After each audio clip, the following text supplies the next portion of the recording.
문학 용어 중에 메타포라는 것이 있습니다. 메타포, 보통 은유라고 우리는 보통 말하는데요. 이 메타포, 은유는 어떤 대상을 설명하는 데 있어 그 대상이 가지고 있는 본연의 정의나 성질을 보다 더 효과적으로 전달할 수 있도록 돕는 문학적 그런 표현, 문학적 기법을 메타포, 은유라고 합니다. 그래서 은유와 메타포를 사용하면 그 의미가 훨씬 풍부하게 또 실감나게 우리가 느낄 수가 있는 것입니다. 예를 들어 세월이 참 빠르다라는 그런 표현보다는 세월이 화살같이 빠르다 그러면 세월이 빨리 가진 것을 더 효과적으로 표현할 수가 있는 것입니다. 그렇죠? 사랑하는 사람과 헤어져 마음이 참 아프다라는 표현보다는 사랑하는 사람과 헤어져 마음이 총 맞은 것처럼 아프다 그러면 예, 우리 권사님 그 노래 제목도 아시네요. 총 맞은 것처럼 아프다 그러면 더 아픈 것처럼 느껴집니다. 예, 그렇게 화살같이 총 맞은 것처럼 그러한 표현이 바로 메타포, 은유라고 우리가 보통 부릅니다. 성경을 이해함에 있어서도 마찬가지입니다. 성경이 이 세상의 모든 책보다도 더 좋은 책입니다. 또는 성경은 우리에게 큰 도전과 변화를 주는 책입니다. 라는 표현도 틀리지는 않지만 좀 마음에 와닿는 그러한 감동이 덜합니다. 그런데 성경을 보면 성경 안에는 성경에 관한 다양한 메타포를 사용하고 있습니다. 은유를 사용하고 있습니다. 우리는 그러한 다양한 은유를 통해서 성경의 역할과 성경의 영향력에 대해 더욱 실감나게 깨달을 수가 있습니다. 그러한 것, 대표적인 것 세 가지를 여러분들에게 오늘 말씀을 통하여 오늘 말씀을 드리겠습니다. 첫 번째 은유는 무엇입니까? 첫 번째, 성경은 금보다 더 사모할 것이며 꿀보다도 더 달다라는 그러한 표현입니다. 성경이 좋습니다라는 그러한 표현보다는, 성경이 좋은 책입니다라는 표현보다는 성경은 금보다도 더 사모할 것이며 꿀보다도 더 달니다 그렇게 우리가 표현하니 더 실감납니다. 여러분, 금은 물질적 욕망을 나타내는 가장 대표적인 것입니다. 역사 가운데 일어났던 모든 전쟁과 다툼은 다 이 금 때문입니다. 권력자들은 자신의 권력을 과시하기 위해 금으로 자신의 주변을 꾸미기도 합니다. 그래서 금으로 왕관도 쓰고 모자도 금으로 만들고 그렇게 하지 않습니까? 여인들은 자신의 미를 뽐내기 위하여 금으로 장식합니다. 귀걸이도 될 수 있으면 금으로, 목걸이도 될 수 있으면 금으로, 금으로 자기를 꾸밉니다. 현대금융은 화폐 본위제입니다. 달러가 중심이죠. 그렇지만 그것은 껍데기일 뿐입니다. 지금도 수많은 사람들이 금의 가치가 모든 경제를 좌우한다라고 생각을 합니다. 그래서 화폐를 많이 가지고 있으면, 달러를 많이 가지고 있으면 왠지 떨어질 것 같은 느낌, 그 가치가 떨어질 것 같은 느낌이 있는데 금을 가지고 있으면 왠지 가치가 올라갈 것 같은 느낌이 있습니다. 현대인들 중에 금을 좋아하지 않는다라는 사람이 있으면 100% 거짓말입니다. 혹시 여기 금 싫어하시는 분 계십니까?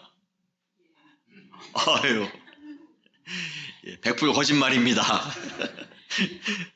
황금을 보기를 돌같이 하라라는 그러한 말이 있습니다. 그러나 우리는 오히려 돌을 보면 황금으로 변화되기를 간절히 바라는 것이 우리 인간의 그런 마음이 아닐까 싶습니다. 그래서 인기 있는 사람이 누구였죠? 중세시대에 연금술사, 금을 만들 수 있다고 생각했던 그러한 사람들.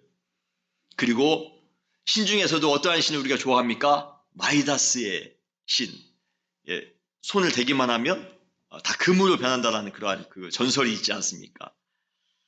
그러한 연금술사가 되기나 아니면 마이다스의 손이 되기를 원합니다. 또한 꿀이라고 또 오늘 말씀을 하고 계시네요. 꿀처럼 인간의 미각을 자극하는 것은 없습니다. 요즘 방송과에서 음식을 통해 입맛을 자극하는 프로그램, 이러한 프로그램이 대세입니다.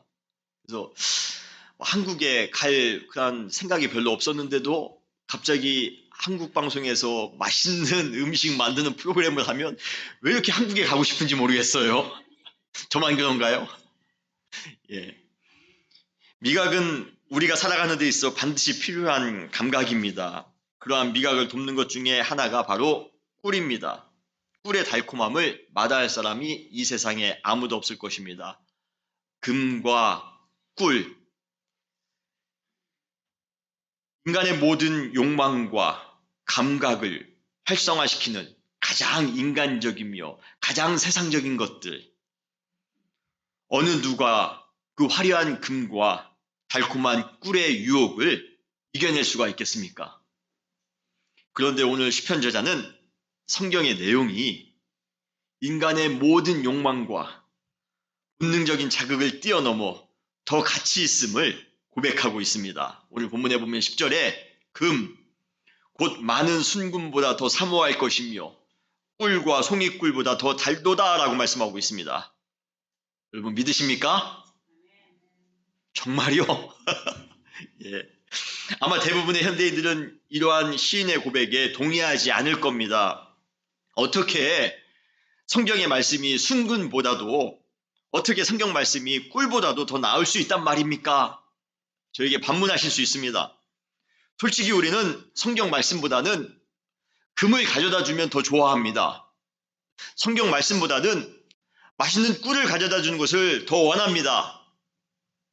우리가 교회에 나오는 이유가 하나님의 말씀을 읽기 위해서입니까?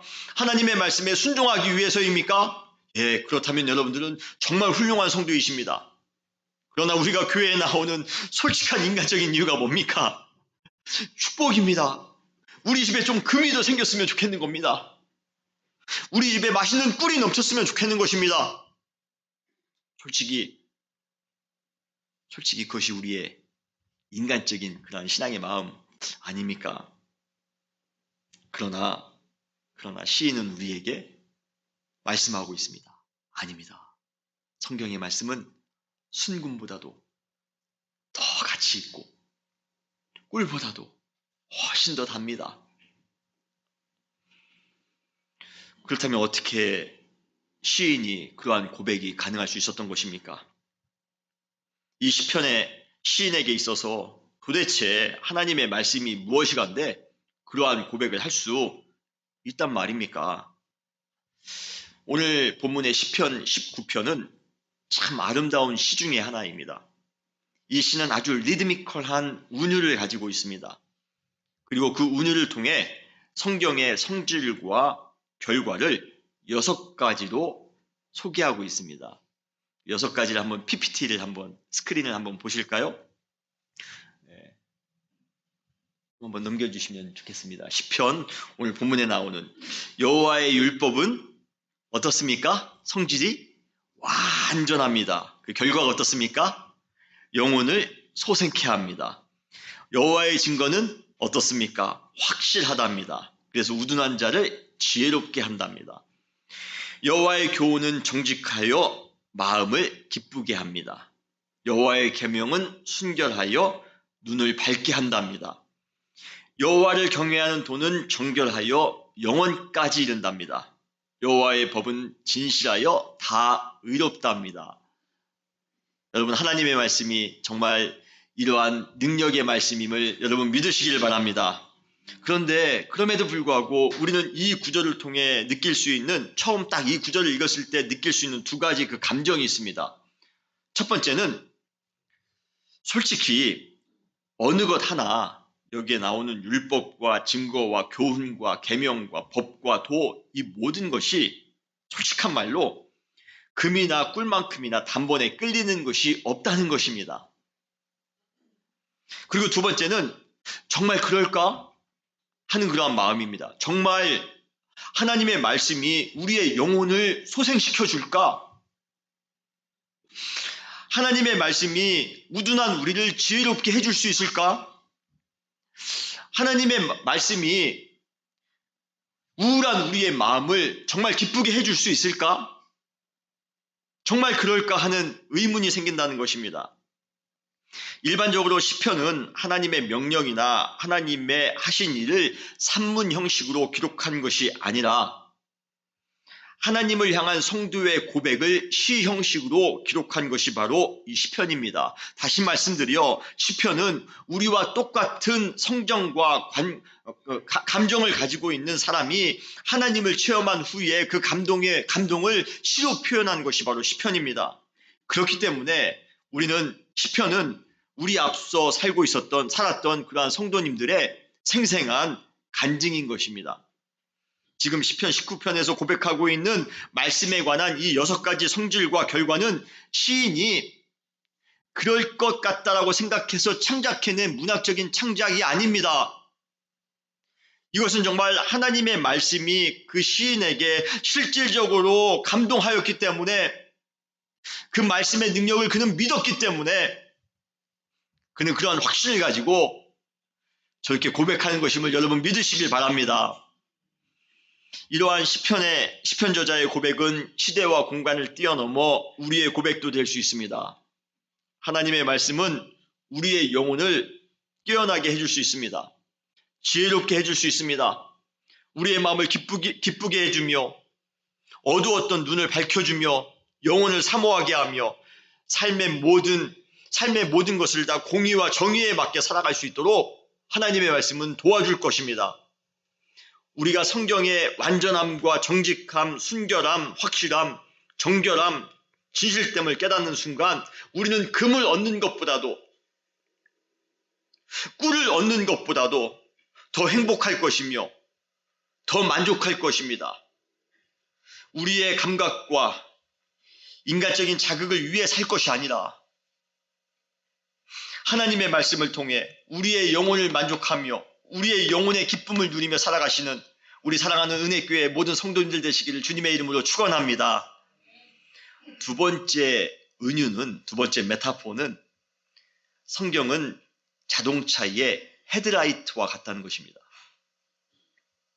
어두운 밤길을 운전할 때면 헤드라이트처럼 안전한 존재는 없습니다. 지난주 수요일에 새벽 예배를 나오기 위해서 자동차를 타고 나오는데 그냥 안개가 자욱하게 끼었더라고요.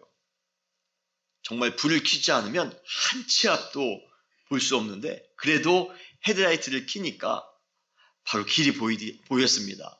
그래서 안전하게 교회까지 올 수가 있었습니다. 인생을 살아가는 것이 한없이 어렵기만 한 이유는 미래에 대한 불확실성 때문입니다. 우리는 한 치 앞도 안 보이는 미래가 그저 불안할 뿐입니다. 그래서 우리는 미래의 불확실성을 제거하고 안전한 삶을 보장받기 위해 미래의 길을 정확하게 비춰줄 그러한 빛을 찾습니다. 간혹 어떤 사람은 점집에 가서 내 미래가 어떠한지를 알고자 하는 사람도 있습니다.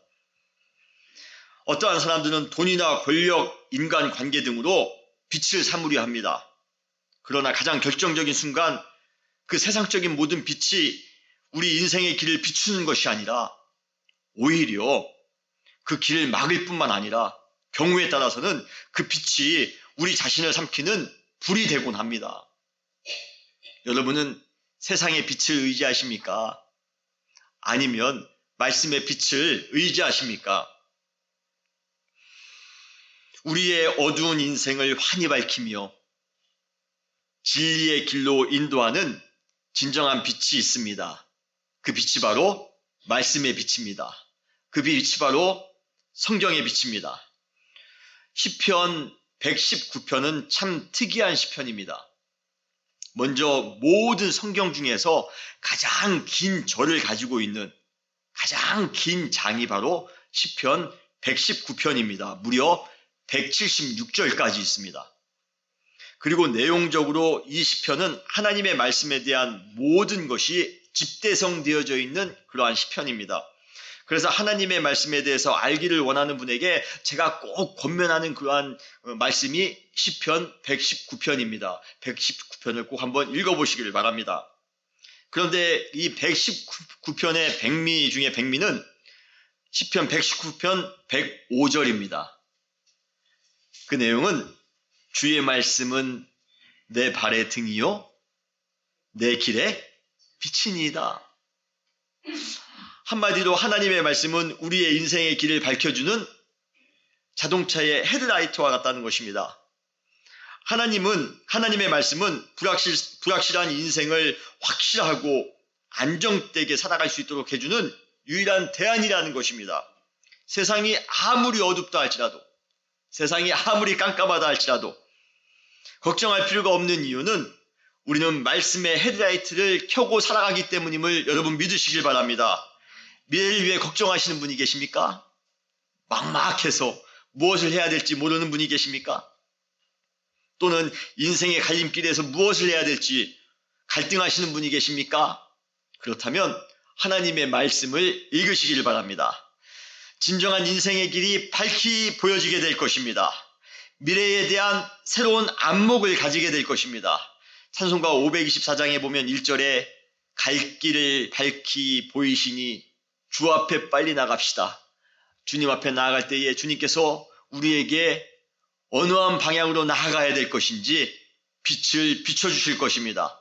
하나님의 말씀을 통하여 또 한번 불확실한 그러한 인생을 살아가지만 그럼에도 불구하고 또 한번 진리 가운데에 또 한번 은혜 가운데에 안전하게 거하며 살아가시는 사랑하는 은혜교회 모든 성도님들 되시기를 주님의 이름으로 축원합니다. 세 번째 은유는 성경은 영적 외과 수술과 같다는 것입니다. 히브리서 저자는 하나님의 말씀에 대해서 이렇게 기록하고 있습니다. 우리 지난주에 잠깐 언급을 해드렸습니다. 히브리서 4장 12절 말씀입니다. 하나님의 말씀은 살아있고 활력이 있어 좌우의 날선 어떠한 검보다도 예리하여 혼과 영과 및 관절과 골수를 찔러 쪼개기까지 하며 또 마음의 생각과 뜻을 판단하나니 라고 말씀하고 계십니다. 이 구절을 읽고 있노라면 외과 의사가 환자를 치료하기 위해 수술을 하는 그런 장면이 상상이 됩니다. 제가 은혜교회에 오기 전에는 이 구절을 읽을 때 이 외과 의사의 손만 보였습니다. 그런데 은혜교회에 온 이후에 이 외과 의사가 이기훈 장로님임을 제가 알게 되었습니다. 평생 우리 외과 의사로 평생을 섬기셨던 우리 장로님. 그래서 요즘은 이 구절을 읽을 때마다 우리 이기훈 장로님이 생각이 납니다. 우리 이기훈 장로님이 이렇게 수술을 하고 있는 그런 장면이 생각이 납니다. 히브리서가 쓰여질 당시에는 외과 수술이 없었습니다. 그러한 것을 감안할 때 하나님의 말씀을 이렇게 표현하고 있는 이 히브리서 저자의 통찰이 놀랍지 않을 수가 없습니다. 여러분, 겉으로 보기에 아무런 이상이 없어 보이지만 속으로는 죄와 욕심으로 완전히 망가져 있는 인간의 속마음, 우리는 그것을 교묘하게 포장하며 살아갈 뿐입니다. 그런데 그 포장지가 열려지는 순간 우리의 죄와 우리의 연약한 모습이 드러날 수가 있습니다. 어쩌면 다른 사람들에게는 우리의 속마음을 숨기는데 어느 정도 성공하셨을지 모릅니다. 내가 성공했는데, 사업으로 성공했는데, 내가 좋은 집에 살고 있는데, 내가 학위를 가지고 있는데, 내 자녀가 잘 됐는데 겉으로 보기에는 아무런 문제가 없어 보입니다. 사람들 눈에는 아, 저분 성공했나 보다. 저분 아무런 문제 없이 사나 보다. 그렇게 숨기는데 성공하셨을지 모릅니다. 그러나 하나님의 말씀은 외과 의사의 예리한 칼처럼 우리의 속을 수술해 우리의 문제가 무엇인지를 드러낼 것입니다. 성경을 읽으면서 우리는 거룩과 완전히 동떨어져 살아가고 있는 나 자신을 발견하게 될 것입니다. 성경을 읽으면서 이중적인 마음과 거짓으로 포장된 나 자신을 발견하게 될 것입니다. 성경을 읽으면서 사랑과 희생의 마음을 헌신짝처럼 포기하고 철저하게 이기적으로만 살아가고 있는 나 자신을 발견하게 될 것입니다. 성경은 고통스러울 만큼 우리의 인간적인 속성들을 지적합니다. 추잡하며 음탕한 마음들, 추절한 욕심들, 부정직하며 불의한 마음들을 들추어낼 것입니다. 우리가 그러한 추한 모습을 감추려고 하면 감출수록 더욱더 예리하게 우리의 영과 혼과 관절과 골수를 해부해가며 우리의 거짓되고 오만한 모습을 낱낱이 폭로하는 그러한 말씀 가운데 우리는 살아가게 될 것입니다. 결국 성경은 우리를 이렇게 고백할 수밖에 없도록 만듭니다. 주님, 나는 죄인입니다. 나는 죄인이네요.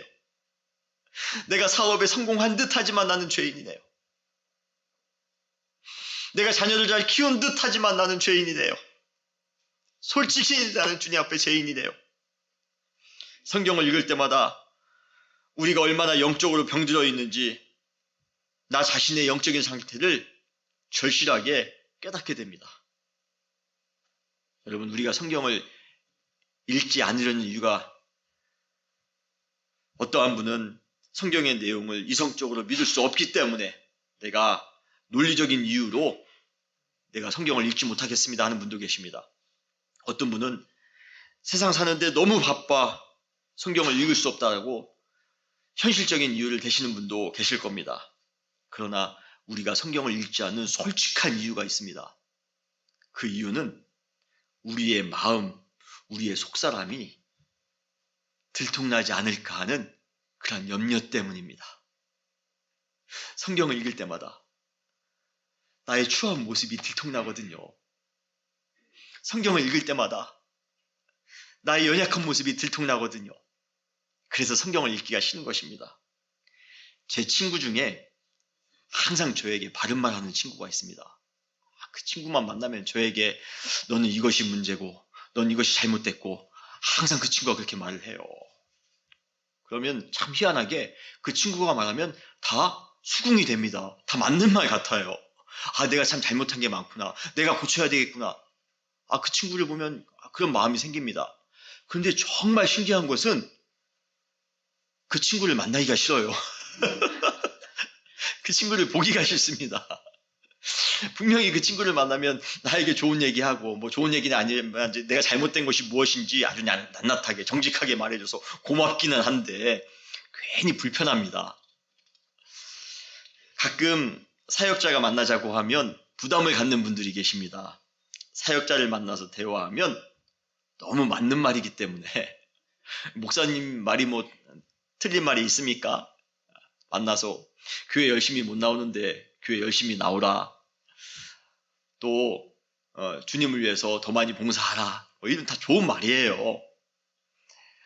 그런데 맞긴 맞지만 그 말을 들을 때 길티가 느껴져. 부담스러워서 못 만나겠다는 것입니다. 하물며 하나님의 말씀인 성경이 날선 칼같이 우리의 영혼과 우리의 마음을 파고 들어와 우리의 잘못된 부분들, 우리의 죄성들, 우리가 깊이 숨기고 싶은 우리의 그런 비밀스러운 것들을 아주 적나라하게 들추어내기에 그것이 불편한 사람들이 많은 겁니다. 그래서 성경 읽기가 싫은 것입니다. 여러분도 그러십니까? 그래도 성경을 읽으시길 바랍니다. 정말 칼같이 우리의 마음을 파고 들어와도 성경을 읽으시길 바랍니다. 성경은 우리에게 잘못된 부분들, 고장난 부분들, 죄의 마음들을 폭로하는 것이 목적이 아닙니다. 그 부분을 발견하고 우리의 잘못된 부분을 발견하고 그것을 고치어주는 것, 그것을 회복하도록 해주는 것이 바로 성경의 목적인 줄 여러분 믿으시길 바랍니다. 외과 의사가 환자의 배를 개복하는 이유가 잘못된 부분을 찾아 연구하기 위해서 아닙니다.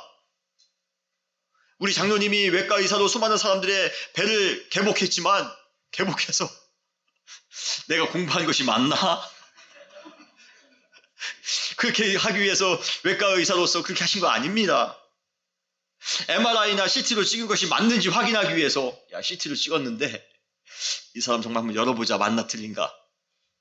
그래서 개복하는 거 아닙니다. 환자의 배를 개복하는 이유는 한 가지입니다. 환자의 병을 고치기 위해서입니다. 하나님의 말씀이 우리의 영과 우리의 혼을 해부하는 이유, 그 이유도 궁극적으로는 우리의 영과 혼을 고치기 위해서임을 여러분 믿으시길 바랍니다. 우리의 오염되고 아주 흉한 속마음을 말씀을 통하여 치유하기 위해서입니다.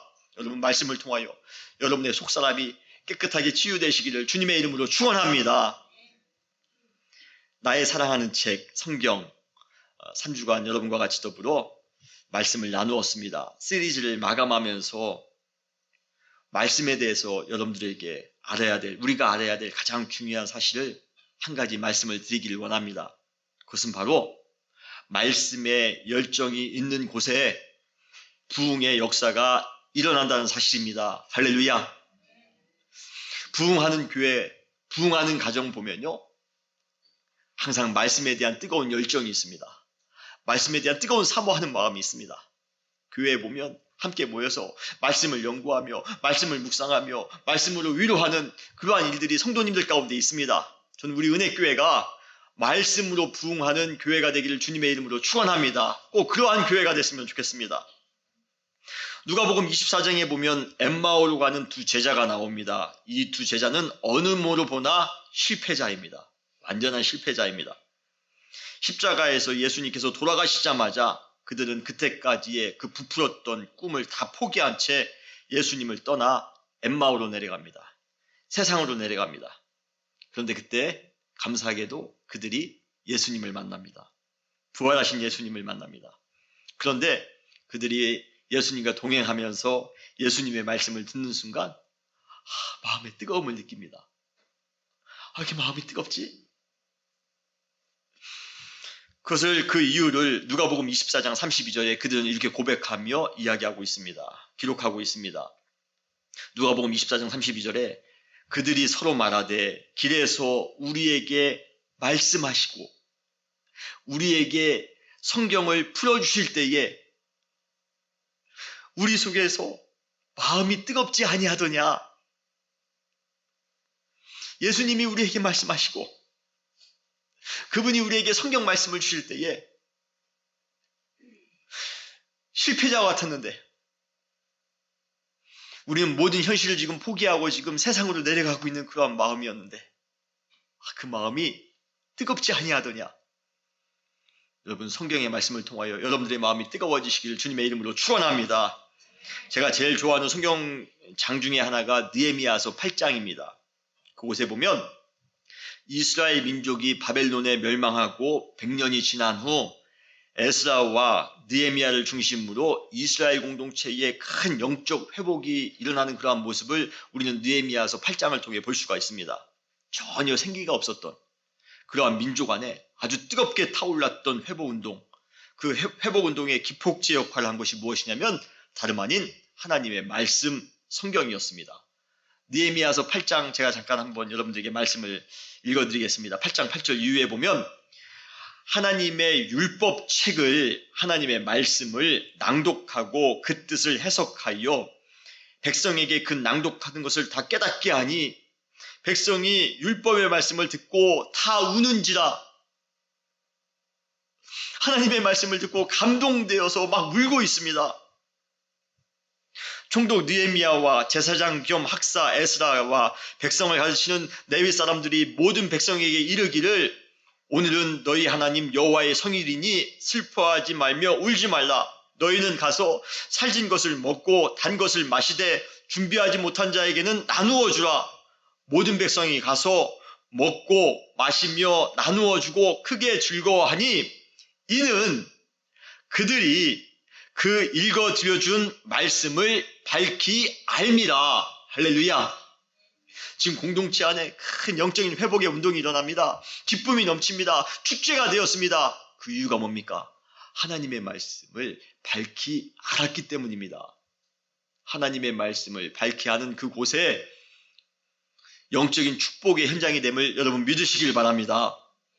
초대교회가 급속도로 부흥하게 된 이유도 하나님의 말씀이 모든 사람들의 마음에 아주 강하게 역사했기 때문입니다. 사도행전 6장 7절에 보면 하나님의 말씀이 점점 왕성하여 예루살렘에 있는 제자의 수가 더 심히 많아지고 허다한 제사장의 무리도 이 도에 복종하니라 라고 말씀하십니다. 하나님의 말씀이 왕성한 곳에 부흥의 역사가 임하게 되는 것입니다. 개인적으로나 교회적으로 지역적으로 부흥하며 회복하기를 원할진대.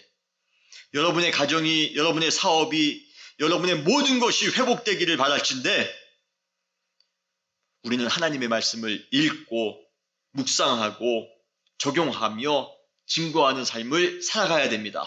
그러한 삶을 살아가시는 우리 은혜교회 모든 분들이 되시기를 주님의 이름으로 축원합니다. 신명기 28장에는 두 가지의 극단이 나옵니다. 바로 축복과 저주입니다. 인생의 결과는 아주 심플합니다. 잘 들으시기 바랍니다. 인생의 결과는 아주 심플합니다. 축복이 넘치는 인생으로 끝나는가? 저주가 넘치는 인생으로 끝나는가? 그런데 신명기 28장에 보면 축복과 저주로 나누어지는 분명한 기준이 있습니다. 그 기준이 바로 무엇입니까? 하나님의 말씀입니다. 하나님의 말씀이 있는 곳에 축복이 있습니다. 하나님의 말씀이 있지 않는 곳에 저주가 있습니다. 신명기 28장 2절에 보면 너가 내 하나님 여호와의 말씀을 청종하면 이 모든 복이 내게 임하며 내게 이르리니 라고 말씀하십니다. 반대로 신명기 28장 15절에 보면 내가 만일 내 하나님 여호와의 말씀을 순종하지 아니하여 내가 오늘날 내게 명령하는 그의 모든 명령과 규례를 지키지 아니하면, 한마디로 하나님의 말씀대로 살지 않으면 이 모든 저주가 내게 임하며 내게 이를 것이니. 이제 선택은 여러분들이 하셔야 됩니다. 3주간 여러분들에게 하나님의 말씀, 성경에 대해서 말씀을 드렸습니다. 이제 결정은 여러분들이 하셔야 됩니다.